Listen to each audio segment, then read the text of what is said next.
Sports en ATV. ATV Noticias, al estilo Juliana, llega gracias a Doña Gusta, ahora con más sustancia y más sabor a gallina. Cometieron un crimen atroz y poco a poco van cayendo en manos de la policía. Se trata de un nuevo miembro de la banda que secuestró y asesinó a la funcionaria de la SUNAT, Rosa Farfán Soberón, cuando salía de una clínica de Surco. Estas son imágenes de la mujer de 58 años, saliendo a las 6 de la tarde tras realizarse exámenes médicos el pasado 20 de abril. Los últimos minutos con vida registrados por una cámara de seguridad instalada en la cuadra 7 de la avenida El Polo. Lleva puesto un vestido blanco, camina con tranquilidad, no se le ve nerviosa ni nada que pueda dar luces de que esté siendo amenazada. Rosa consulta el precio de la carrera al supuesto taxista del auto negro y sube inmediatamente. No imaginaba que el conductor era un asesino que iba a acabar con su vida poco después. Pero ojo, una vez Rosa está sentada en el asiento posterior, suben 3 sujetos más. Uno de ellos va al asiento del copiloto. Lo que ocurrió después es una trágica historia conocida. La funcionaria de la SUNAT fue secuestrada, torturada y golpeada salvajemente en la cabeza con una herramienta de metal por una banda de malditos que finalmente accedieron a sus cuentas bancarias para robar su dinero. Mismos criminales que luego abandonaron su cadáver a un lado de la vía Evitamiento en Salamanca. Hasta el momento son 3 los detenidos, Alexander Esquen Rojas y Axel Limay Chávez, y en las últimas 24 horas, Ángel Sebastián Paredes Meléndez, de 21 años. Cumplía funciones estratégicas para el traslado del dinero obtenido mediante violencia física a través de la extracción de las claves de las tarjetas de esta prestigiosa empresaria. Rosa Farfán dejó 2 niños huérfanos y una familia que ahora pide a la policía que termine de armar este rompecabezas de la muerte para que los asesinos paguen con la más dura de las penas.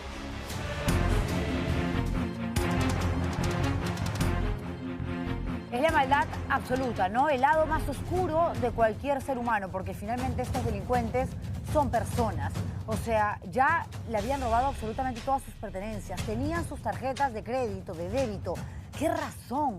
¿Por qué matarla? ¿Por qué ensañarse de esa manera con una mujer a la que ya habían raptado y la que obviamente estaba atravesando los minutos, las horas más difíciles de su vida? Ha dejado a 2 menores en la orfandad, ha dejado a toda una familia enlutada, y para estos bestias, porque son unos monstruos realmente, no vale nada, nos bajamos a una más. Así piensan, desgraciadamente, y la delincuencia sigue siendo mucho más fuerte e imponente que la autoridad en nuestro país. Así empezamos el programa, señores. Hoy es miércoles, ¿cómo están? Buenas noches, yo soy Juliana Oxenford, esto es ATV Noticias al estilo Juliana, y vamos a hablar de varias cosas, entre ellas, el ex trabajador o uno de los ex trabajadores de la Comisión de Trabajo que preside la congresista Sigrid Bazán salió a través de la cuenta Twitter a decir que había decidido renunciar porque no se iba a someter a los maltratos verbales y psicológicos del asesor principal de la congresista Sigrid Bazán. Y Bazán ha salido a responder y ha dicho, bueno, que se investigue, yo le he dado licencia a el señalado, al denunciado, al que además es su amigo desde la época universitaria. Pero aquí hay algo de lo que no habla Sigrid Bazán y que parece que muchos no se han dado cuenta, que según la información que yo voy a mostrar en exclusiva esta noche, la persona que ha renunciado y que trabajaba en la Comisión de Trabajo fue contratado para el despacho de la parlamentaria.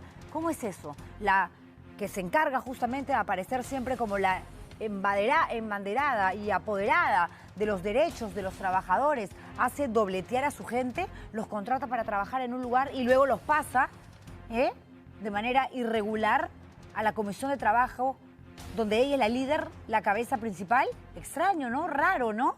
No basta con la respuesta en Twitter, congresista Sigrid Bazán, usted tiene que responder a la gente que la eligió y la puso allí en el Parlamento y logró que usted alcanzara un escaño. Hablamos de eso y también de lo que ha sucedido, por supuesto, en Ecuador, un hecho sin precedentes. El presidente Guillermo Lasso decidió disolver la Asamblea Nacional, es decir, el Congreso de la República, que obviamente le jugaba en contra porque en su mayoría está integrado por parlamentarios de izquierda y él es de extrema derecha.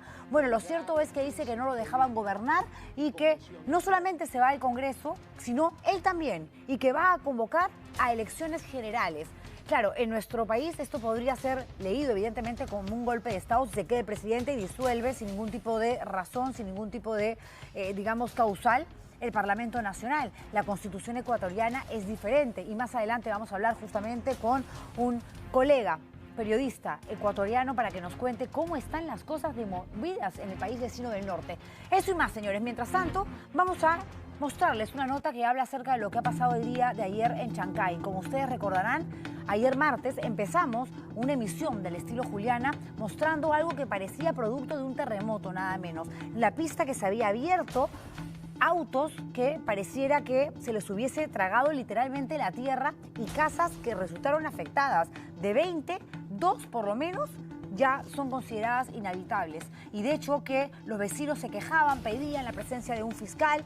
La empresa dicen que no llegaba, no respondía. Apareció un comunicado donde los representantes de esta empresa enorme, que es la que construye el túnel del megaproyecto en Chancay, dijo que se iba a hacer cargo absolutamente de todo, pero no ha sido suficiente para los vecinos. El día de hoy han bloqueado el ingreso al túnel y han sucedido otras cosas que creo que es importante que ustedes conozcan. El malestar continúa y va creciendo, va creciendo. El reportaje, bienvenidos. A un día del desastre, la situación está lejos de calmarse en Chancay. Damnificados descargan su furia contra este vehículo.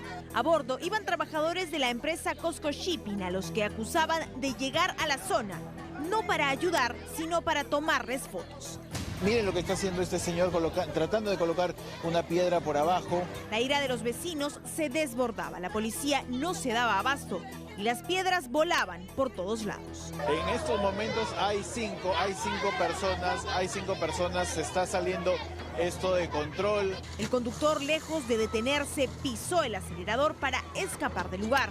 Pero este hombre lo persiguió a toda máquina y le reventó el parabrisas con una certera roca. La indignación era total, pues los chancaínos acusaban a la policía de darles la espalda. Y la policía viene y nos agarra, nos empuja y nos amenaza con meternos bombas lacrimógenas. Indignada de verdad, porque se supone que la policía es para que nos apoye al pueblo. Nosotros estamos defendiendo nuestro derecho, una justificación de lo que ha pasado, porque no da la cara desde ayer de lo que ha ocurrido. No ha venido nadie. No ha venido nadie, no da la cara. Ese auto ha venido a tomar fotos. Al ver que no había soluciones, vecinos del asentamiento humano Peravillo, el Álamo, Trinidad 2 y el Puerto se dirigieron hasta la zona exacta donde se construye el túnel subterráneo que originó el hundimiento, y lo que encontraron los indignó aún más. ¿Qué le digo? Es una persona muy mentirosa, a la población lo tiene mintiendo en una y otra oportunidad, también a los dirigentes. Prácticamente estos señores no tienen corazón con las personas humanas. Y es que a pesar que Cosco Shipping había anunciado la paralización de las obras, no habrían cumplido con su palabra. Sin embargo, salen el señor Sarao, que es representante creo que de la empresa, sale a decir que momentáneamente iban a paralizar toda su obra hasta que esto no se solucione. Pero sin embargo, la población, mire, ha tenido que venir a ver personalmente y que están siguiendo trabajando y siguiendo elaborados. Por ello, la vía panamericana permanece bloqueada, mientras que los afectados han tenido que dormir en la calle y hacer ollas comunes para sobrevivir. Y aunque el municipio les viene dando algún apoyo, ellos piden soluciones concretas para poder regresar a sus casas dañadas por esta mega obra que ya daba visos de terminar en calamidad. Al respecto, la Fiscalía de Huaral abrió investigación contra los que resulten responsables de la empresa Cosco Shipping por los delitos de peligro por medio de incendio o explosión y estragos especiales en agravio de la sociedad. Claro, ellos creen que de un momento a otro van a relajar a los vecinos, van a hacer de cuenta que aquí no ha pasado absolutamente nada, cuando han sido los vecinos los que desde hace rato vienen advirtiendo que están preocupados, que escuchan ruidos extraños, explosiones que se llevan a cabo justamente por debajo de la pista, porque es la única manera de poder construir un túnel. Aquí el problema es que no han llevado a cabo un plan con los ingenieros lo suficientemente especializados, porque si no, no estaríamos hablando del desastre que se ha generado en Chancay y la desesperación que esto ha generado pues en su gente. La Fiscalía Penal de Huaral abrió investigación ya preliminar contra los que resulten responsables, la empresa Cosco Shipping Port Chancay Perú S.A. por los presuntos delitos de daños en agravio de Adrián Villanueva, María Villanueva, Eduardo Toico y otros, ¿no?, que son los más perjudicados. Asimismo, por los delitos de peligro por medio de incendio o explosión y estragos especiales en agravio de la sociedad. Dicho esto, señores, vamos a hablar, ya que estamos tocando asuntos delicados, de lo que viene sucediendo en Ecuador. Resulta que el día de hoy Guillermo Lasso, el presidente de la República, a través de un mensaje a la nación, tomó la decisión de disolver el Congreso de la República. Pero no es para que él se quede. De hecho, la Constitución ecuatoriana permite que en los primeros 3 años de gobierno de un jefe de Estado, esta medida se pueda ejecutar. La pregunta es, ¿realmente hay causal o causales para que Guillermo Lasso haya dicho adiós Parlamento, adiós Asamblea Nacional? Él también se va. Tiene la obligación ahora de convocar a nuevas elecciones y puede ser reelegido él y también los parlamentarios que han salido, los integrantes de la Asamblea Nacional, que ya no existe después de la decisión tomada el día de hoy. Golpe de Estado, diferente, ¿no?, la lectura que se le puede dar, definiendo evidentemente la situación, que no es la misma en nuestro país con respecto al país vecino del norte, porque nosotros tenemos una constitución y ellos tienen la suya. Pero escuchemos el momento en que Guillermo Lasso sorprende a toda la población, por supuesto, y al mundo, dando a conocer esto, que fue lo que decidió, me imagino que luego de hablar con sus ministros, luego de haberlo pensado muy bien, porque no es poca cosa, esto genera una tremenda crisis política en el país. He decidido aplicar el artículo 148 de la Constitución de la República, que me otorga la facultad de disolver la Asamblea Nacional por grave crisis política y conmoción interna, para lo cual he firmado el decreto ejecutivo número 741. Además, he solicitado al Consejo Nacional Electoral la convocatoria inmediata a elecciones legislativas y presidenciales para el resto de los respectivos periodos. Esta es una decisión democrática, no solo porque es constitucional, sino porque le devuelve al pueblo ecuatoriano, a ustedes, el poder de decidir su futuro.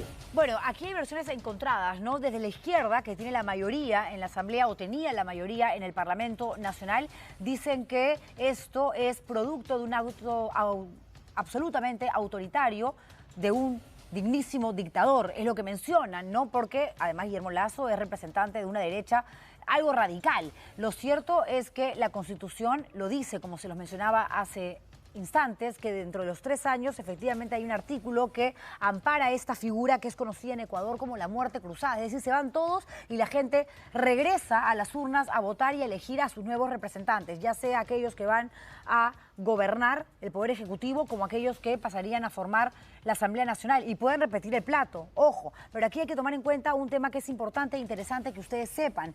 Ya la Asamblea Nacional en Ecuador le había abierto un juicio político a Guillermo Lasso por presuntos hechos relacionados a casos de corrupción por un familiar que había contratado. Él dice que no fue durante su gestión, sino en la época de Lenín Moreno. Hay, digamos, toda una investigación que se le sigue, sobre todo periodísticamente, desde la prensa ecuatoriana, al todavía presidente de la República, pero para el presidente de la República esa no es la razón. Él ha dicho literalmente que la razón por la cual él cierra es por la conmoción política que existe en su país. Desde aquí, desde el Perú, tratándose además de un país vecino, de un país hermano, la Presidencia de la República se ha manifestado utilizando las redes sociales diciendo lo siguiente. A ver, tenemos el tuit. Respetamos la decisión adoptada por el presidente Guillermo Lasso dentro del marco constitucional. Abogamos para que el próximo proceso electoral en la hermana República de Ecuador se lleve a cabo dentro de los cauces legales, en paz y en democracia.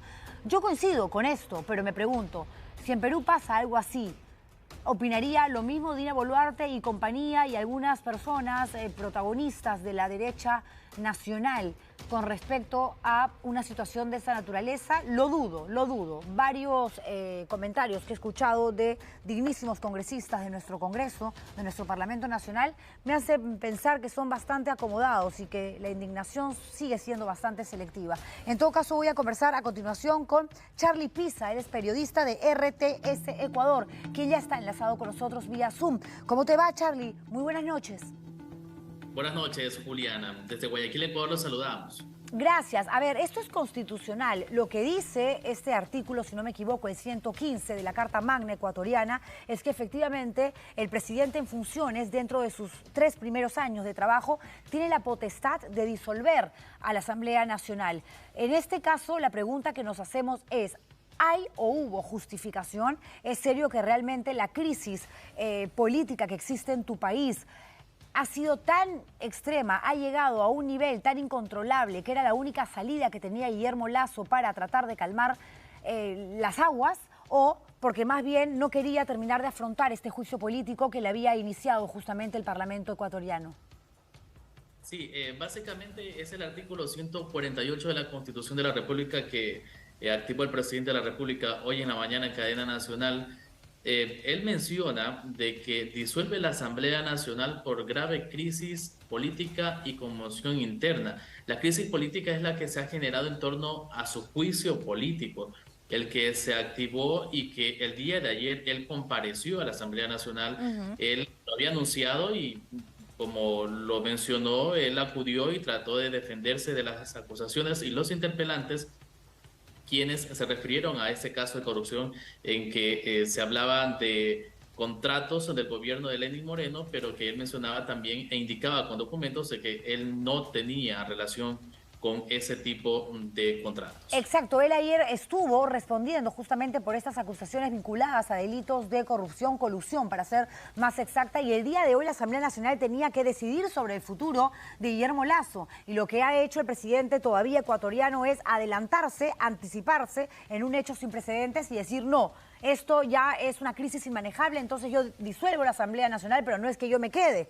Voy a cumplir con lo que manifiesta el artículo 148 y que me permite la Constitución ecuatoriana, y voy a convocar a nuevas elecciones. Esto quiere decir que tanto Guillermo Lasso como los salientes integrantes de la Asamblea Nacional podrían ser reelegidos. Así es, ellos podrían participar en las próximas elecciones. Incluso el Consejo Nacional Electoral hace aproximadamente 2 horas ya hubo un pronunciamiento oficial a los ecuatorianos indicando que la próxima semana, el 24 de mayo, ellos, si no existe un pronunciamiento de la Corte Constitucional que tiene que avalar y calificar los argumentos que ha presentado el presidente de la República en este decreto, ellos determinarían si llaman o no a las elecciones generales, en lo que el presidente Guillermo Lasso podría volver a ser candidato, como también los exasambleístas, como ahora se determina. El plazo, Charlie, tengo entendido que es de máximo 6 meses. 90 días. 90 días. 3 meses, caramba, bastante menor de lo que yo pensaba. ¿Y las entidades electorales se van a dar abasto para poder programar, para poder planificar un nuevo proceso electoral en un tiempo tan reducido? Es un trabajo contrarreloj, incluso Sí, claro, para las organizaciones políticas, porque deben manejar procesos internos para saber quién va a ser o no el candidato que represente a dicho partido político, aunque ya se están mencionando algunos personajes y otros que no han tenido participaciones políticas, pero que ya se están perfilando para esto de lo que serán las próximas elecciones, aunque la tensión continúa en cuanto al pronunciamiento de la Corte Constitucional, que todavía, ya a esta hora de la noche, 19 horas con 48 minutos, todavía no ha habido un pronunciamiento oficial, aunque sí se ha mencionado que 2 de los 9 jueces tendrán que evaluar el decreto emitido por el presidente de la República. Y las reacciones, mientras tanto, de los integrantes de la Asamblea Nacional que pertenecen a grupos de izquierda y que son la mayoría, razón por la cual ha sido esto una guerra durante todo este tiempo entre la Asamblea y el gobierno ecuatoriano, porque no tenía mayor representación en el Congreso. Entonces, claro, le abren este juicio, le inician este juicio político y sabía perfectamente que tenía mucho más que perder que ganar. ¿Qué dicen ellos? ¿Qué han manifestado al respecto? ¿Lo toman como un golpe de Estado? ¿Lo toman como un acto autoritario, digno de un dictador?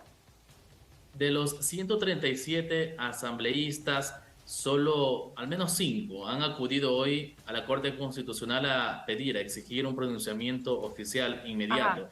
El resto ha guardado absoluto silencio, han asimilado la situación de que ahora son exasambleístas, pese a que ayer estaban en pleno debate y tratando el tema del juicio político. Hoy las oficinas de ellos están cerradas y el edificio de la Asamblea Nacional militarizada. El presidente compareció ayer, no hubo más pronunciamiento. En horas de la madrugada, al parecer, se reunió con su gabinete en el Palacio de Gobierno y ya el país amaneció, como decimos acá, se desayunaron la cadena nacional y esta disolución de la Asamblea. Y si bien el Comando Conjunto de las Fuerzas Armadas y la Policía han respaldado esta decisión, este anuncio dado en cadena nacional por Guillermo Lasso, el todavía presidente ecuatoriano, ¿cuál es la reacción del ciudadano de a pie, del ecuatoriano que sale a trabajar, del ecuatoriano que puede tener algún tipo de compatibilidad o de sentir pues parecido a la derecha, a la izquierda, lo que fuere, pero que finalmente quiere un país tranquilo y estar alejado de la crisis política que sabemos quienes vivimos en países convulsionados, que trae consigo también problemas sociales, económicos, en materia de salud, educación? Hay marchas, hay protestas. ¿Qué se viene para Ecuador? ¿Qué crees tú que se viene? ¿Qué se está preparando o qué se está cocinando, como decimos acá en Perú? Sí, muchos pensaban un escenario similar al de Perú, manifestaciones, incidentes, detenidos, fallecidos. Afortunadamente no ha sido esa la historia. Los grupos o dirigentes indígenas que por lo regular estuvieron en manifestaciones fuertes el año anterior y también con el presidente Lenín Moreno, se han pronunciado hace pocos minutos y han indicado que se declaran en asamblea permanentes y que no van a salir a las calles por ahora, sino que van a analizar esta situación a la interna y que esperan también el pronunciamiento de la Corte Constitucional. Y sí han mencionado o le han pedido a las Fuerzas Armadas que respeten los derechos humanos, y eso no quiere decir tampoco que van a quedarse en sus ciudades, sino que también habrían posibilidades que salgan a realizar manifestaciones, pero por ahora todas las ciudades del país están tranquilas, la gente sigue trabajando, esperando también de que pronto ya baje la tensión política en la nación. Charly, en las encuestas, en los sondeos, ¿qué tanta aprobación tiene el presidente Guillermo Lasso y qué tanta aprobación tenía la Asamblea saliente? Las últimas encuestas mencionaban que el presidente de la República tenía aproximadamente un 17% de aprobación, y la Asamblea Nacional más abajo todavía. Entonces, lo que ha ocurrido hoy con la Asamblea Nacional ha sido aplaudida por muchos ciudadanos porque no se sentían representados por los legisladores. Pese a lo que ocurrió ayer y luego de la comparecencia del presidente de la República, hubo la participación de los asambleístas y muchos cayeron en un juego o un pronunciamiento no profesional y no una participación de un legislador, de alguien que represente en ese órgano legislativo a los ecuatorianos. El ecuatoriano promedio, esta es la última pregunta, Charly, ¿cree en que el presidente Guillermo Lasso es inocente? ¿Cree que el presidente Guillermo Lasso es culpable con respecto a los delitos que se le imputan y que permitieron abrir, justamente, iniciar este juicio político? Muchos, le cuento que acá en el país se habla del tema, a otros se le restan importancia por el tema de que están cansados de la situación política. Pensaba que el presidente Lasso iba a cumplir sus 4 años con lo ocurrido hoy. Lamentablemente solo esperan de que ocurra ya las próximas elecciones, que acudan a las urnas y el panorama político podría cambiar, el correísmo.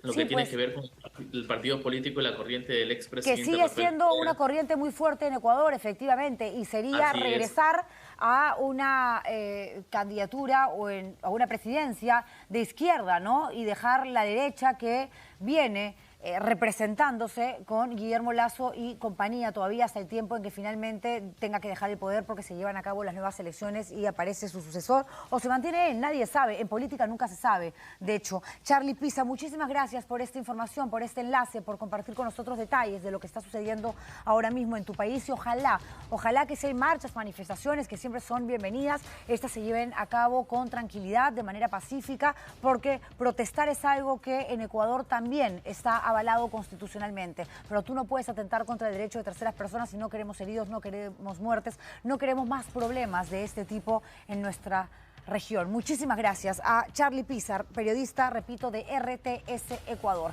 Y ahora regresamos al Perú, a nuestro Congreso de la República.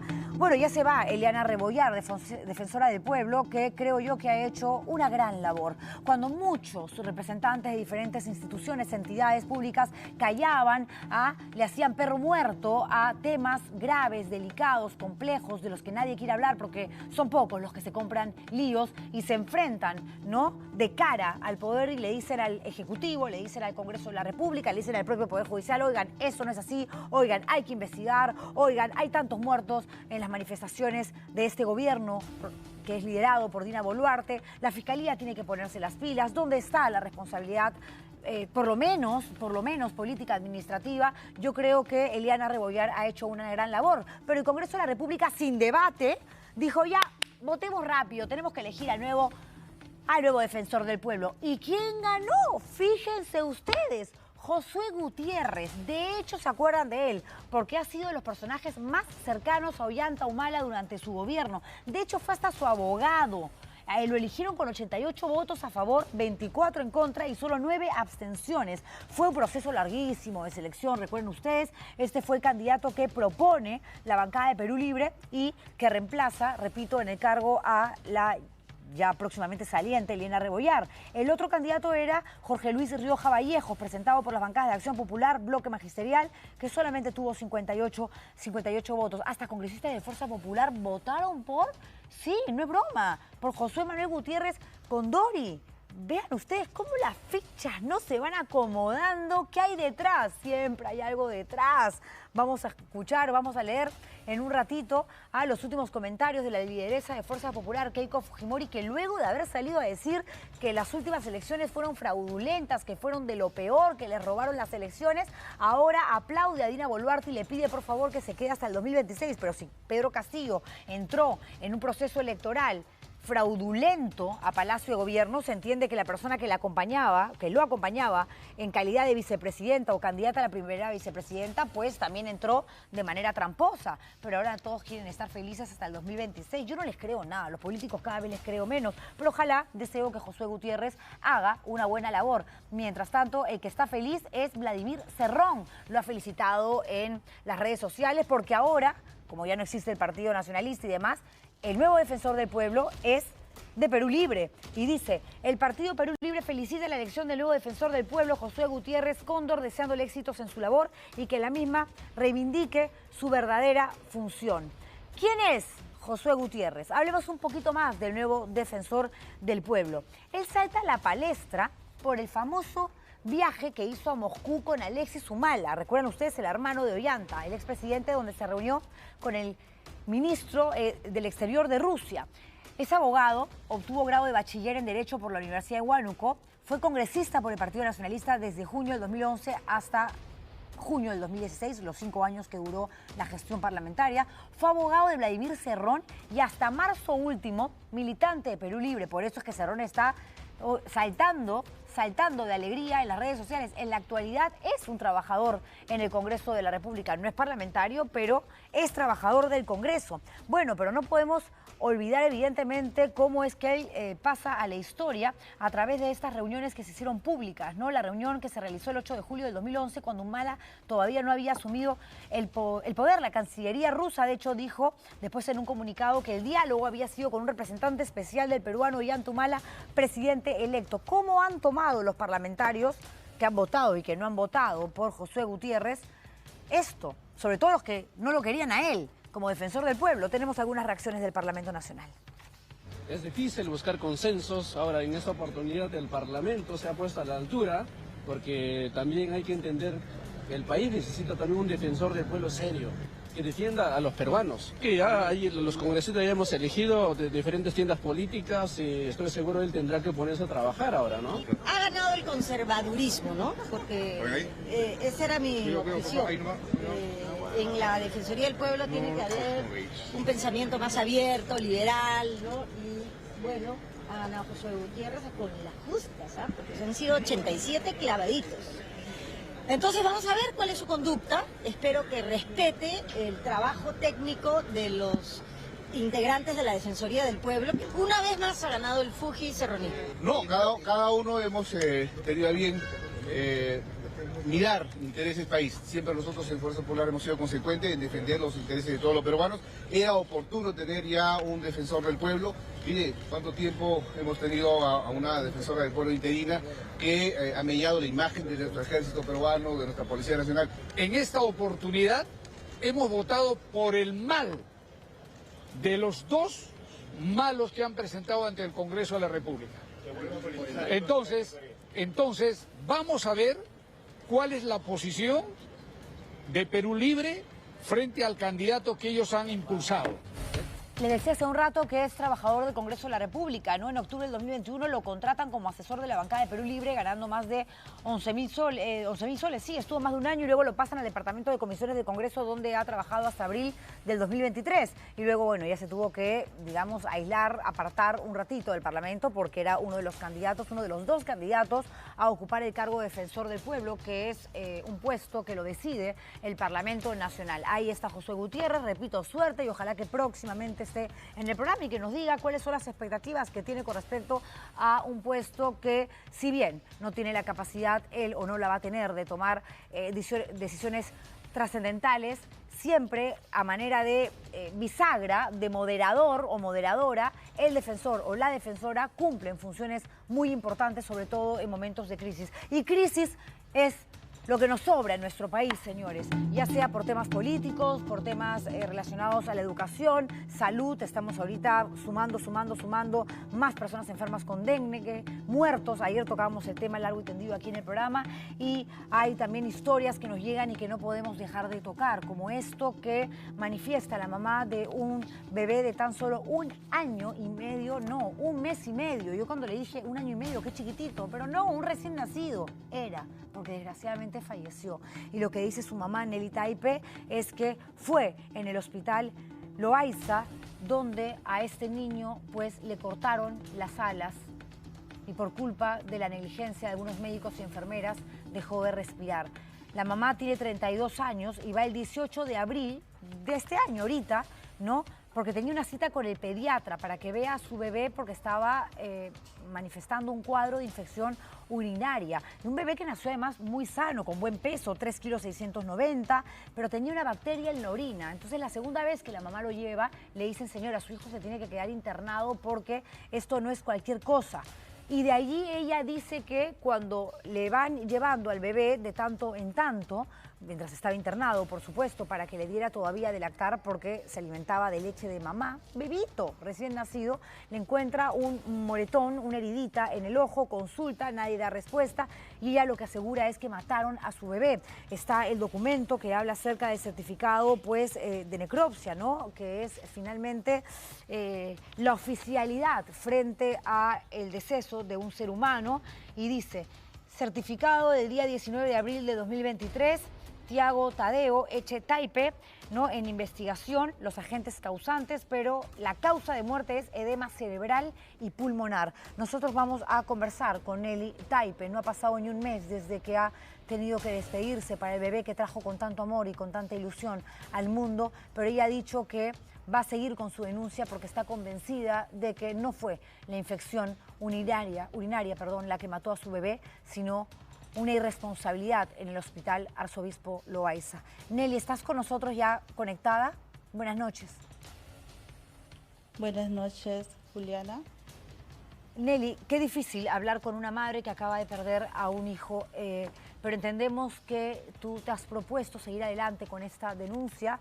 De hecho, nos has enviado los documentos que ya tienes en tu poder para seguir con esto que para ti es la búsqueda de una verdad. Cuando te dan el certificado de necropsia, donde se dice efectivamente que tu bebé muere por edema cerebral y pulmonar, hablaste, me imagino, con pediatras, no necesariamente de Loaiza, sino con médicos de pronto de otros centros médicos, centros de salud. ¿Y qué te dijeron al respecto? ¿Una infección urinaria pudo haber generado una muerte con estas causales? No, la verdad, cuando fue en su cita, que era el 18 de de abril, ya era su cuarta cita. Ahí la pediatra Miyasato nos dijo que tenía por segunda vez esa infección, ¿no? Y me dijo que en la tarde sí podría internar al bebito, para que van a hacerle otro examen en su penecito, le van a meter como una laboratorio. sonda. Y sí, es para que yo me acerque a la pediatría de emergencia, y yo me dirigí después de la consulta para que lo puedan hacer examen cuando se interne, ¿no? Para que vean otro examen si es cierto lo que tiene la infección o no tiene. Y entonces yo me acerco, serían como las 11 de la mañana, 11 y tantos, a pediatría de emergencia, en la puerta 1, me atiende la doctora, que es Shirley Rosemary Arrieta Espinosa. Ella es la que estaban con internos, a la cual a mi bebito empezaron a medir la temperatura y otros exámenes, y habían internos que estaban anotando para recetarlo, el médico, o sea, qué es lo que tiene que comprarse para que le puedan aplicar seguramente, ¿no? Y en ese entonces mi esposo le manda a facturar al CIS, que yo soy del CIS, mi bebita es del CIS, y a la hora de facturar, a mí me mandan a la puerta 2, que me iba a atender la licenciada Gloria Granados. ¿Para qué? Para que tú puedas... Ella era la que se iba... Para que puedas estar cerca a tu bebé y seguir amamantándolo. No, a la puerta 2 hasta que traiga entregue todos los medicamentos que le indicaron a mi esposo, y se puede internar en la noche porque ya no hay cama, me dijo. Entonces hay una cama a la cual para cubrir. Y entonces ya, por eso es que me iba a quedarme en la noche, que entregara los medicamentos, todo comprado mi esposo. Sí. Y él entregó todo, ¿no? Y entonces, a la 1, la licenciada Gloria Granados, que está encargada, ella a la 1 me dice, me manda con la técnica para que le hagan examen de sangre. Al laboratorio nos mandan y yo me dirijo con ella, y entonces que en ese momento ¿qué notas que nos en el atiende ojo? Nos dice que Sí, ¿qué notas en el ojo de tu bebé? Eso es después. Sí, pero la idea es ir un poco después resumiendo, de eso. Nelly, porque queremos tratar de acercarnos lo máximo posible a la verdad, sobre todo cuando tenemos ya un documento, una apertura de diligencias preliminares por parte del Ministerio Público, de la Fiscalía, para los que resulten responsables en caso se trate efectivamente de una negligencia, que es lo que tú denuncias por el caso de la muerte de tu bebé. A ver, ¿tú qué le encuentras en el ojo al bebé y qué podría relacionar ese moretón, ese hinchazón, me lo dirás tú, con respecto al cuadro de infección urinaria? Sí, primeramente que no lo hicieron el examen de sangre, que lo iban a hacer, ¿no? Ya en eso, y le dijeron al día siguiente. Ya yo regresé, después a las 2 me dice, la licenciada me dice que le van a poner catete a mi bebé en su piecito. ¿Ya? Le van a poner el catete y me dicen, espérame afuera. Y entonces yo de pena me voy afuera, porque espera afuera, me dice, me grita ella, no, o sea, si quieres que la atienda, espera afuera, si no, a otro paciente voy a atender. Pero y ¿por entonces qué? yo le digo, pues Nelly, mi bebita va a llorar. Nelly, ¿por qué dices tú que hubo una negligencia? Porque cuando estamos hablando de un bebé tan pequeño que evidentemente tiene un sistema inmunológico todavía débil, una infección urinaria que se presenta una y otra vez, suele ser un cuadro bastante peligroso. Si para un adulto una situación de esta naturaleza la puede llevar a la muerte si no recibe antibióticos, no en el momento preciso, si estamos hablando de un bebé recién nacido como esta criaturita hermosa que trajiste tú al mundo, también se podría entender que no soportó el nivel de antibióticos que le tuvieron que suministrar para matar la bacteria. ¿Y qué clase de bacteria de pronto habría ingresado a su organismo? Mira, le comento primero de su ojito. Cuando me entregaron, yo no me había percatado, me dieron llorando. Yo después de darle el lactar me fijo en los ojitos, le digo a la licenciada, Gloria Granados, ¿por qué mi bebito está así? Y me dice, seguramente él se ha rasguñado, pero está profundo. Entonces ahí es donde empiezo a grabar. Y después de media hora ella se acerca con el suero para que le aplique a mi bebé, y la cual no ingresa el suero a su piecito. Y como no ingresa, ella trae una jeringa, con un líquido, la cual no sé, no tengo conocimiento. Seguramente es suero, es la manera de poder suministrarle así antibióticos. Sí, ella le aplica ese líquido en el catete, y porque no ingresaba, no ingresaba, el tubito no ingresaba. Y es allí que el bebé convulsiona.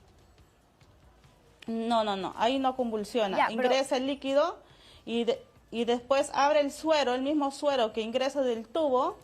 Ahí es donde ingresa, cuando ingresa del suero, el líquido, ahí es donde mi bebé empieza a convulsionar. Tremendo. Y ya no quiso dar el lactar, o sea, dándole lactar, ella lo puso el suero. Y a la hora que mi bebé está convulsionando, yo digo, ¿qué es esto que está pasando, no? Y entonces, en ese momento yo me desespero, y porque mi bebé empezó con sus brazos a caerse. No, y ya sabemos el resto de la historia, blanco. Nelly, la conocemos. Creo que sería hasta morboso pedirte que recuerdes momentos tan difíciles, porque finalmente tu bebito falleció. Desde acá exigimos a las autoridades, al Ministerio Público, a la Fiscalía, que ya inició a través de la fiscal Clarita Judith Flores Borja, de la Fiscalía Lima Centro, de la primera Fiscalía Penal Corporativa del Cercado de Lima Breña, RIMAC Jesús María, primer despacho, que por favor llegue hasta el final en esta investigación, y si hay responsables en el Hospital Loaiza por la muerte de esta criatura, que paguen, porque es una vida finalmente de un bebito de 1 mes y medio que se ha ido, y de una madre evidentemente que ha quedado destrozada. Nelly, de acá te abrazamos muy fuerte, Nelly Taipe. Qué difícil, ¿no? Qué cosa tan terrible realmente. Qué complicado todo, pero uno tampoco es médico y tiene que hacer consultas que tienen que ver con, finalmente, situaciones que uno como mamá a veces conoce y entiende que podrían suceder eventualmente. A ver, vamos a ir a la pausa comercial. Lo que no puede ser casualidad es lo que ha sucedido con un ex trabajador de la Comisión de Trabajo del Congreso de la República. Comisión que es presidida por la congresista Sigrid Bazán, y el trabajador saliente ha denunciado a Fernando Quintanilla, íntimo amigo de Sigrid Bazán, desde la época en que ella estudiaba en la Universidad Católica, de haberlo violentado psicológicamente y verbalmente. Lo que no se ha dicho hasta ahora, y que suena muy extraño, y que Sigrid Bazán, a que le encanta aclarar todo, tampoco dice, es que este señor renunciante ingresa a trabajar al despacho de Sigrid Bazán. ¿Cómo es que termina en la Comisión de Trabajo? Porque él mismo lo asegura en el tuit que declara, y en ningún momento la congresista Bazán lo desmiente en la respuesta que da también en las redes sociales. Regresamos con eso, señores, no se muevan.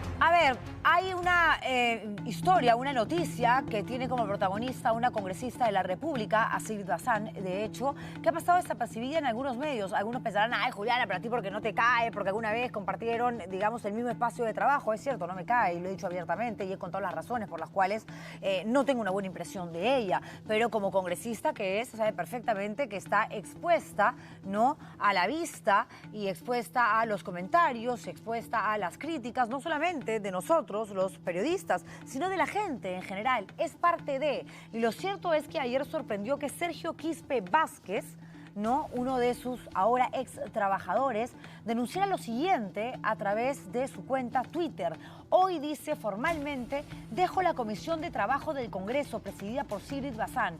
Ayer renuncié a mi puesto de asesor por toda la violencia verbal y psicológica que he venido recibiendo de parte de Fernando Quintanilla, asesor principal de la congresista. Y efectivamente, Fernando Quintanilla no solamente es asesor principal de la congresista, sino íntimo amigo de Sigrid Bazán, porque tenemos fotografías que datan de la época universitaria, además cuando Sigrid Bazán todavía tenía rulos, ¿no? Y cuando se presentaba hasta físicamente de una manera muy diferente, donde aparecen juntos, abrazados, que no tiene nada de malo si ella llega al Congreso y considera que un compañero universitario es la persona que la puede asesorar, ser su mano derecha en su labor parlamentaria, eso no está prohibido.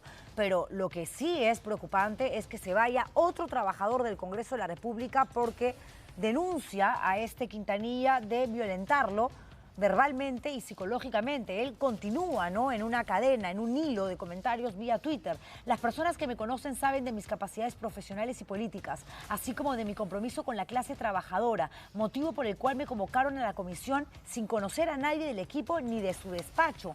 Es raro, o sea, lo convocan a la comisión de trabajo presidida por Sigrid Bazán, es decir, no fue contratado en la oficina parlamentaria de Sigrid Bazán, para que quede claro.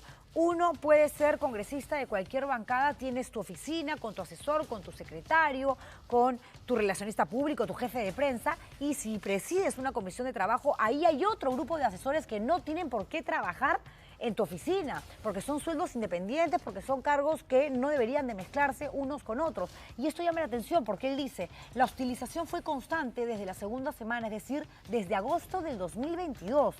Pero se acrecentó en los últimos días. Esta se manifestaba en gritos, malos tratos, comentarios denigrantes sobre mi capacidad, escarnios en público sobre mis posibles errores, etc. Yo fui contratado por mi especialidad en la economía laboral y mis convicciones. Nadie debería tolerar los malos tratos personales o hacia los demás, menos si buscamos una sociedad mejor. Deseo para mis compañeros mucha reflexión y que no borren con la derecha lo que hacen con la izquierda. Fuerte mensaje, de hecho que sí, pero lo que más llama la atención es que Quispe Vázquez, en una conversación con uno de los investigadores de este programa, dijo que él trabajó como técnico en el despacho de Sigrid Bazán hasta el 26 de abril. ¿Por qué trabajaba en el despacho, en la oficina de Sigrid Bazán, congresista?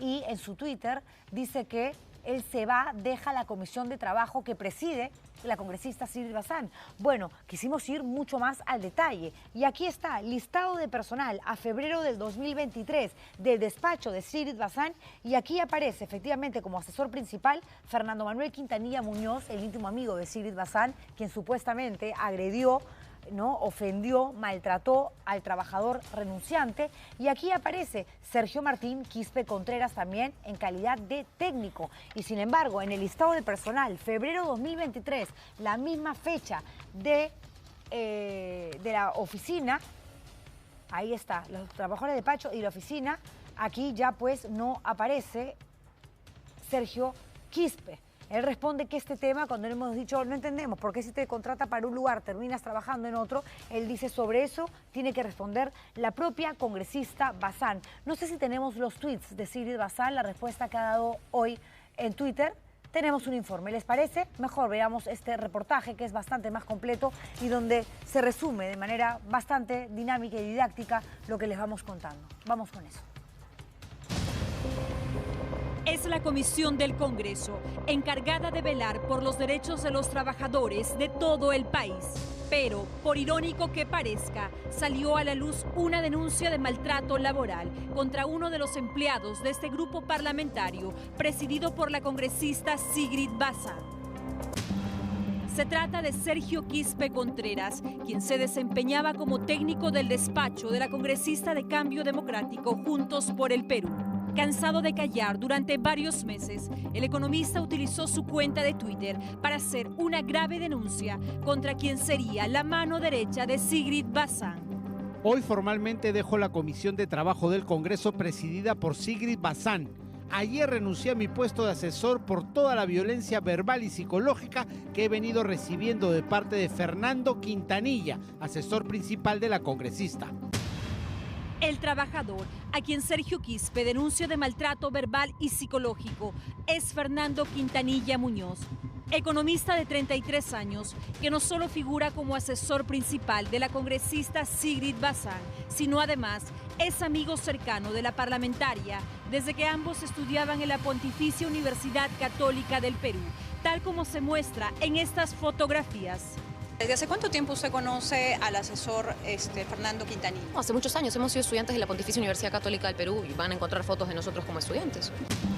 Sergio Quispe aseguró que los maltratos empezaron desde agosto del año pasado, pero se tornaron más violentos en los últimos días.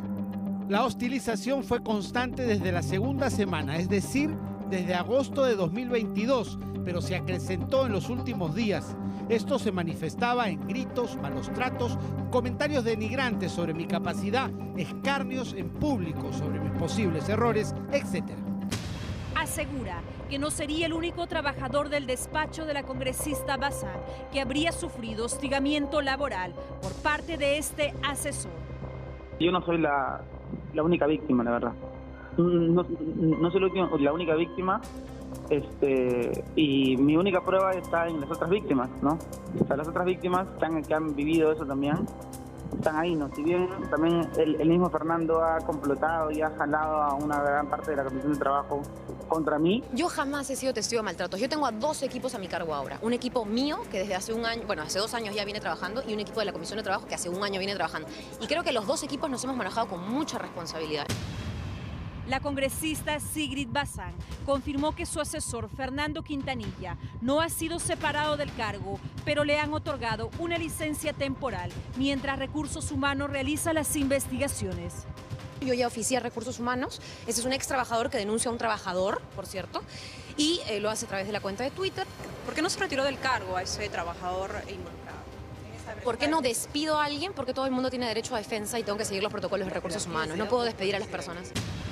Fernando Quintanilla pasó de ser amigo cercano de Sigrid Bazán en épocas universitarias a trabajar en el despacho de la parlamentaria en el 2021, pese a que en ese entonces solo era bachiller en economía. Tras obtener su título universitario en el 2022, fue promovido como asesor principal de la congresista con un sueldo de 11.228 soles mensuales. Sergio Quispe informó a través de redes sociales que renunció a su cargo de asesor del despacho de la congresista Bazán, según dijo, porque no está dispuesto a tolerar los malos tratos personales. Sin embargo, evitó brindar declaraciones asegurando que ha sido amenazado con ser denunciado penalmente. Ya me adelantaron que me van a denunciar por difamación y todo eso, ¿no? O sea, ya me lo adelantaron el equipo del otro lado, entonces está además, o sea, yo no pienso tampoco borrar el Twitter porque es verdad lo que he dicho. Quien sí se pronunció fue la parlamentaria Sigrid Bazán, quien solicitó crear una comisión para evitar casos de hostigamiento sexual y laboral dentro del Congreso. Hemos pedido que el presidente del Congreso haga 2 cosas. 1, ya existe una comisión de hostigamiento sexual que nunca se ha instalado, que se instale. Y además que se cree una comisión que vea este tipo de denuncias de hostilidades entre trabajadores para que pueda haber una canalización imparcial y por supuesto que investigue. Fuimos en busca de Fernando Quintanilla y llegamos hasta la dirección que figura en su RENIEC, pero nadie nos dio razón de él. Lo llamamos insistentemente a su número personal y le dejamos un mensaje de texto, pero hasta el cierre de este informe no tuvimos respuesta sobre esta grave denuncia de maltrato laboral dentro del Palacio Legislativo. Raro, ¿no? Raro porque estamos hablando de la banderada en el Congreso de la República de la defensa de los derechos de los trabajadores, la que se reúne con sindicatos. Y fíjense, creo que está haciendo por lo menos más que muchos parlamentarios que calientan sus asientos. Por más, críticas que tenga hacia la hoy congresista Sigrid Bazán en su calidad de parlamentaria y en su calidad de aspirante a periodista, presentadora de noticias.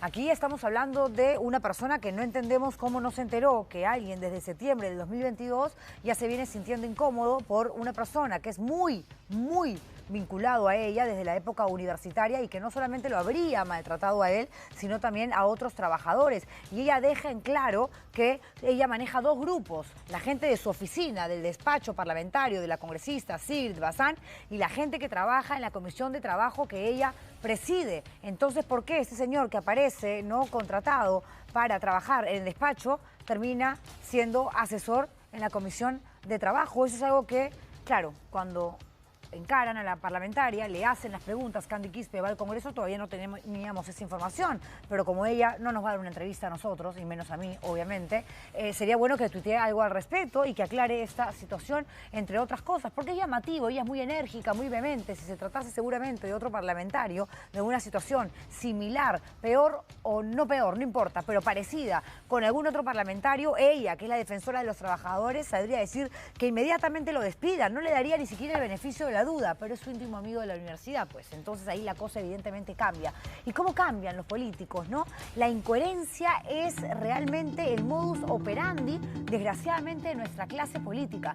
Keiko Fujimori, cuando se le consultaba en campaña electoral, ya rumbo a la segunda vuelta, ¿qué pasaría si Pedro Castillo ganase las elecciones, señora Fujimori? Usted que está postulando por tercera vez a la presidencia de la República. No, yo lo aceptaría evidentemente y hasta lo felicitaría. Y eso no sucedió. Y no solamente no pasó, sino que se encargó de armar todo un grupo, ¿no? Con Lourdes Flores, estaba Rafael López Aliaga en ese entonces, varios apristas, actores, presentadores de televisión, a todos en coro gritar fraude, fraude, fraude. Fue tanta la violencia que se ejerció incluso contra los representantes de las entidades, organismos electorales como OMPE, Jurado Nacional de Elecciones, que a Corbeto de OMPE le pegaron, lo agredieron en el Club Regatas.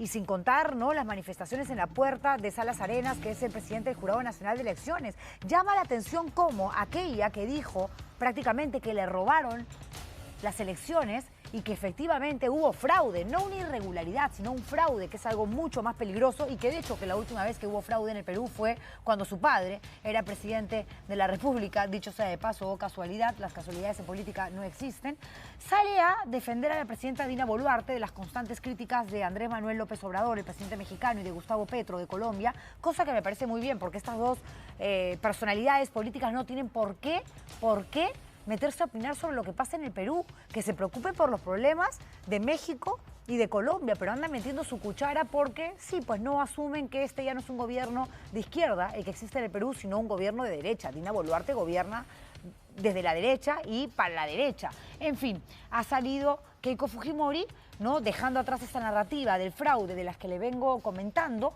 reconociendo que Boluarte llegó a Palacio de Gobierno de manera legal y constitucional. A ver, claro que llegó de manera legal y constitucional. ¿Por qué? Porque dio Pedro Castillo un golpe de Estado. Un golpe de Estado que no llegó a más por suerte, pero finalmente fue un golpe de Estado fallido.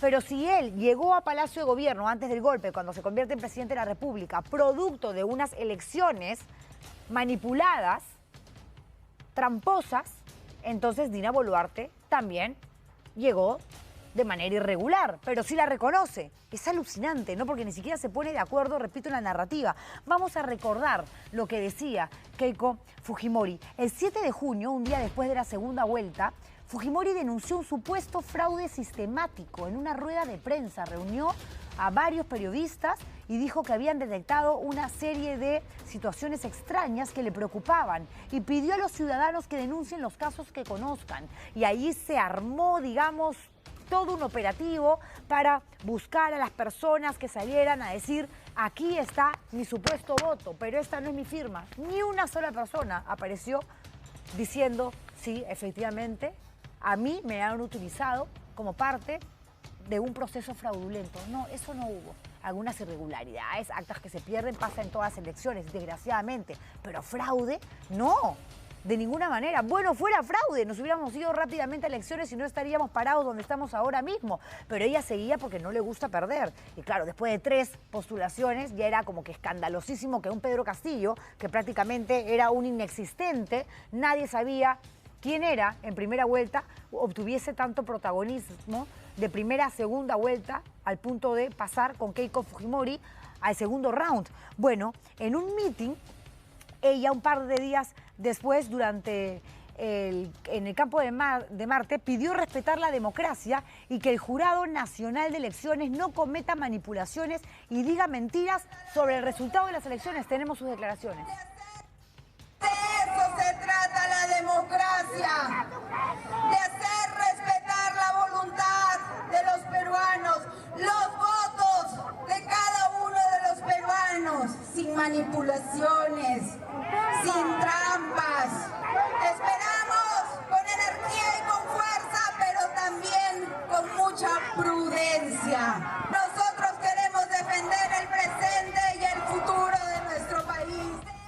Claro, y la gente que obviamente tenía miedo por lo que se podía venir con Castillo, por el ideario escrito por Vladimir Cerrón, alguien que comulga evidentemente con ideas comunistas, porque es comunista, salió a las calles a decir, caramba, si hubo fraude, y está aquí Lourdes Flores Nano, y está aquí Keiko Fujimori, y está aquí López Aliaga, Jorge del Castillo, Mulder, bueno, nos sumamos a lo que este político nos está diciendo. Yo no culpo a la gente que salía a defender la democracia por el temor que siempre va a representar cualquier atentado contra un Estado de Derecho, pero no tenían una sola prueba.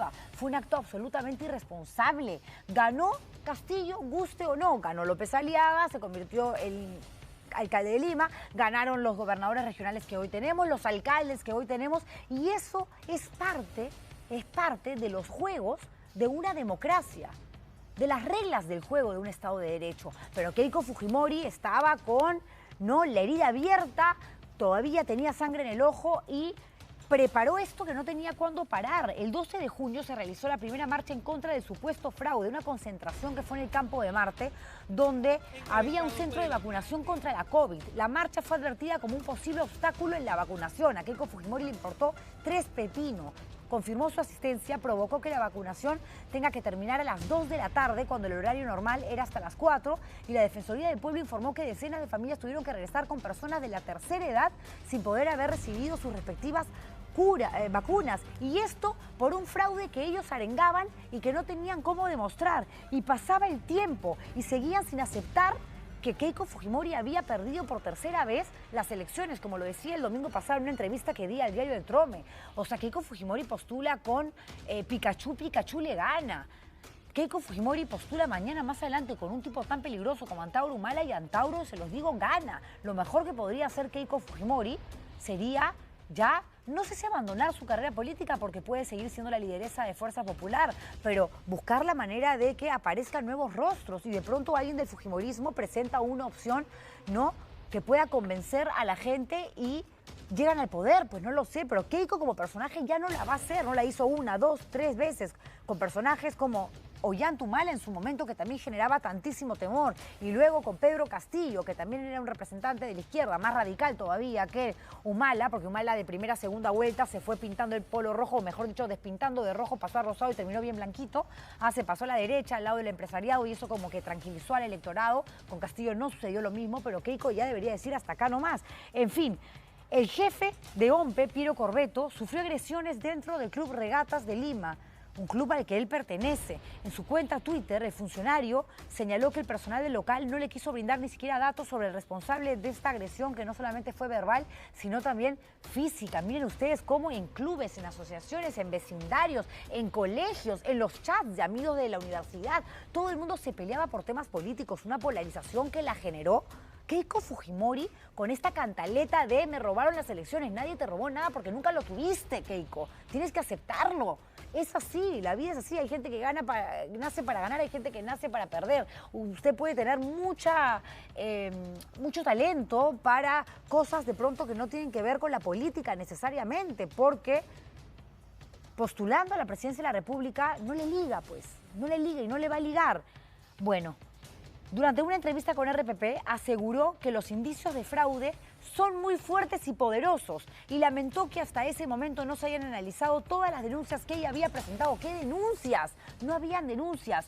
Lourdes Flores se sumó también a la campaña, como les decía hace un rato, del fraude, y dijo que iban a llegar hasta las últimas instancias para demostrar que ellos tenían la razón. Pagaron millonadas por un staff de reconocidos abogados, y no encontraron nada.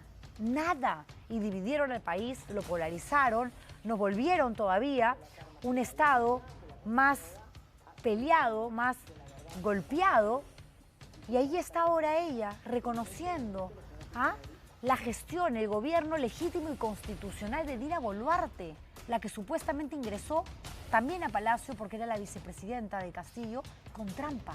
¿Pueden creerlo ustedes? No sea cara dura, señora Keiko Fujimori, por lo menos pida perdón. Vámonos a la pausa comercial, y cuando regresemos, la historia, la pesadilla de una turista francesa que junto a su familia, en una casa rodante, vino hasta esta parte de América del Sur para conocer países como Colombia, Argentina, Uruguay, Ecuador, Venezuela, y de pronto cuando llegan a territorio peruano se detienen en Piura y van a un conocido centro recreacional donde ella se lanza del tobogán que ustedes acaban de ver y sufre un accidente. Lo que ella cuenta es que nadie la asiste, que ella misma tuvo que asistir o pedir una ambulancia y que luego de ser intervenida porque tenía vértebras rotas, tuvo que hacerse cargo de todos los gastos. Ahora con las justas puede caminar y este parque de diversiones no dice absolutamente nada. Con ellos no es la cosa. Regresamos.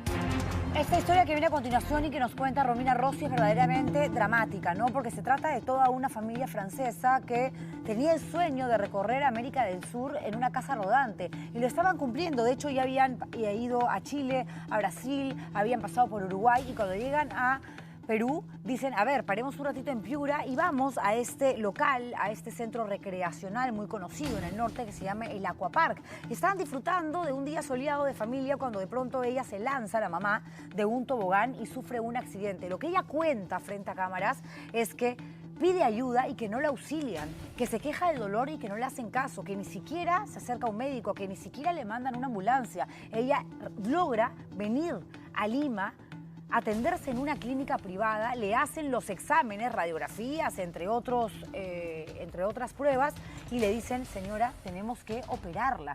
Tenía vértebras rotas, le pusieron clavos de titanio en la columna.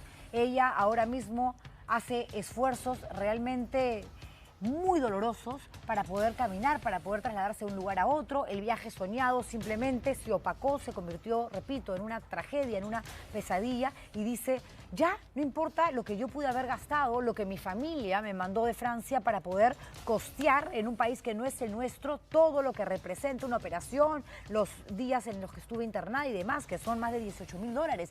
Esto quiero que se sepa para que la gente entienda que los de Aquapark, ¿no?, quienes son dueños, quienes administran, quienes son gerentes de este lugar tan concurrido en Piura, no se han hecho absolutamente cargo de nada y encima niegan lo que sucedió. Esta es su historia y tenemos también la respuesta de la otra parte. Repito, el reportaje es de Romina Rossi.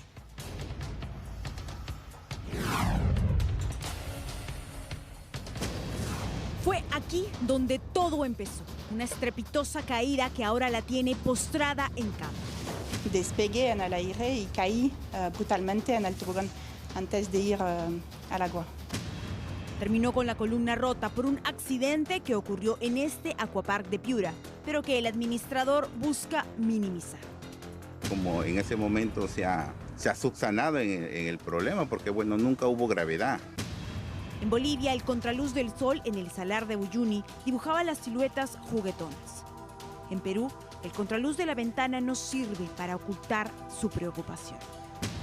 En Argentina, Celina Boom escalaba rocas en el cañón del río Pinturas y posaba con su familia. En Perú, en la cama de un departamento en San Isidro, Céline Leboum casi no puede moverse y su familia es quien debe cuidarla. Un viaje en carretera de una familia francesa que durante casi un año conocería América del Sur, pero que en el camino la ruta se quebró. Esta es la columna de Céline Leboum. Tiene 6 tornillos de titanio e injertos óseos que ahora las sostienen. Esto tras sufrir un accidente en el juego de un parque acuático en Piura. El 18 de abril, ella y su familia disfrutaban de Aquapark hasta que un desliz arruinó la diversión. Hay un gran tobogán en forma de olas. Lo que pasó es que hemos empezado con mis 2 hijos a deslizar en este tobogán y al nivel de la última ola despegué en el aire y caí brutalmente en el tobogán antes de ir al agua. La caída fue tan fuerte que Céline terminó fracturada. Y descubrí que tenía una vértebra fracturada con contacto a la médula y también otros problemas, hernias en la espalda. Todo generado por el golpe. Sí, todo generado por el golpe, sí. Ella cuenta que el parque no le brindó la atención adecuada. Logré salir de la piscina sola y llegaron unos empleados que me ofrecieron crema pomada para la espalda y les pedí de llamar a un doctor, un médico, pero al principio no querían y tuvo que insistir mucho. Y más o menos una hora después del accidente, el médico llegó. El administrador del Aquapark, Elgis de la Cruz, confirma que llamaron al médico y que este, al ver a la joven, dijo, sin hacer ningún tipo de análisis, que no tenía nada. Le mueve la pierna, le dice, si tú estuvieras fracturada, ahorita con moverte la pierna no te podrías mover. En ese momento se ha subsanado en el problema porque bueno, nunca hubo gravedad. A Celine tuvieron que operarla, ponerle clavos y un corset con el que estará 4 meses. Su viaje por el continente se redujo a paseos de la cama al sofá y con ayuda. Creo que no hice nada raro en este tobogán. Creo que puede pasar a otra persona y que es muy peligroso y que este tobogán tiene un malo diseño y que necesitan cerrarlo. En este video registrado por otra persona se ve a una joven que, al igual que Celine, sale volando y cae sobre el tobogán de golf. No es la única. A este hombre le ocurre lo mismo y cae incluso en medio de 2 toboganes. La empresa dice que el tobogán no tiene problema, sino que el problema es la víctima. Dicen incluso que les advirtió que tenía un supuesto problema en la columna y cuestionan el que se haya subido al atractor. Si tenía ese problema, no sé por qué tuvo que subir y resbalarse. Claro, se golpeó la espalda, eso sí es cierto. Pues del golpe, mi menor hijo, que tiene 8 años, tenía mucho miedo y me preguntó, mamá, ¿te vas a morir o no? Entonces fue muy duro y difícil. Celine Naboum no quiere indemnizaciones ni dinero. Quiere que nadie tenga que pasar lo que ella pasó. Un tobogán que le destruyó la columna. Una familia que ahora está encerrada en un departamento cuidando de ella. Y una empresa que jamás se preocupó por su salud. El Aquapark de Piura es uno de los atractivos más visitados de la región. Una visita que para esta francesa y su familia hizo que el viaje soñado terminara en una triste y final despedida. A ver, ¿por qué Celine, una mujer francesa que no está pidiendo una indemnización, que no está pidiendo ni siquiera dinero, que no está pidiendo que Aquapark se haga cargo de los gastos de la operación y de lo que representa para ella seguir en el Perú pagando por un Airbnb, ¿no? Un lugar para estar con sus hijos, comida y demás, sino que quiere advertir a la gente de que tenga cuidado cuando va a este centro de diversiones, este parque de diversiones, de piscinas y toboganes gigantes? ¿Por qué pensar que Aquapark dice la verdad? Si ella lo único que quiere es denunciar lo que le pasó para que a otros no le sucedan lo mismo. Yo, la verdad, no tengo ninguna duda con respecto a lo que ella manifiesta. Más bien, me parece que quienes no tienen clara la situación, o más bien la tienen clara, pero no quieren admitirlo frente a cámaras, son los responsables de este famoso Aquapark allá en Piura, en el norte del Perú. Señores, vamos otra vez a Lima, ya casi terminando el programa, para contarles lo que está pasando con los ambulantes que han sido retirados de los alrededores de Mesa Redonda y del Mercado Central, porque hay una ordenanza, cosa que me parece muy bien, que lo que busca es ordenar las calles, evitar el parqueo de vehículos que impiden, dificultan, restringen el libre tránsito de las personas que llegan a comprar, pero claro, no los han reubicado, entonces se están yendo a la Avenida Grau o a Luna Pizarro, problemas que ya hemos visto, recuerden ustedes, en la época de la gestión de Castañeda Alosio, donde al final el supuesto remedio termina siendo peor que la enfermedad, porque ellos andan deambulando buscando un lugar para vender sus productos, porque nadie les dice dónde es que van a terminar ubicándose y si en ese lugar van a poder efectivamente lograr vender lo que ellos ofrecen. Tenemos una nota. Aquí se encuentran casacas, polos, zapatos, colchas, ropa interior y más, a partir de las 4 de la mañana hasta que no quede nada. Tal es el caso de Azucena, una anciana de 65 años, quien a su cargo tiene la crianza de 4 nietos. Pese a las diversas enfermedades que la aquejan, ella sigue saliendo adelante. Mayor parte yo me dedico al comercio informal. ¿Por qué? No tengo otro ingreso que más que esto. De esto vivo diariamente, día a día. Si me botan de aquí, ¿qué voy a comer? ¿Qué medicina voy a tomar como adulto mayor? ¿Qué cosas van a comer mis hijos? Situaciones que se repiten en otros casos, quienes aseguran que las promesas se las llevaron el viento. Nos prometieron que nos iban a reubicar. No hay reubicación, ha sido un engaño, muchacho. Queremos rogarle a nuestro alcalde de Lima que tome conciencia. Dicen que ha llamado a inscribir a mucha gente, muchos ambulantes están inscritos. Pero ¿dónde están ubicados? ¿Dónde están reubicados? Ahora nos quieren reubicar, pero no ni quieren en esta zona, sino en otra zona. Por los lares, por allá, por Almenara, por el hospital de Almenara, por ahí dice que hay locales para nosotros, pero la gente, las personas que nos compran a nosotros no van a ir hasta allá. Sin embargo, el municipio de La Victoria señala que pese a que se les advirtió que ofreció ayuda, jamás quisieron aceptar. No estamos en contra del trabajo, al contrario, nosotros desde el primer día, por encargo de nuestro alcalde, hemos empadronado a estas personas, ¿no? Dándole después la oportunidad que ingresen a unos lugares para que sean formalizados. Situación que también levanta polvo para aquellos clientes que vienen de provincia a llevarse mercadería. Y con esto terminamos el programa, señores, no sin antes agradecerles y recordarles que nos reencontramos mañana jueves con más a partir de las 7:30 de la noche aquí en ATV Noticias al estilo Juliana. Cuídense mucho. Chao.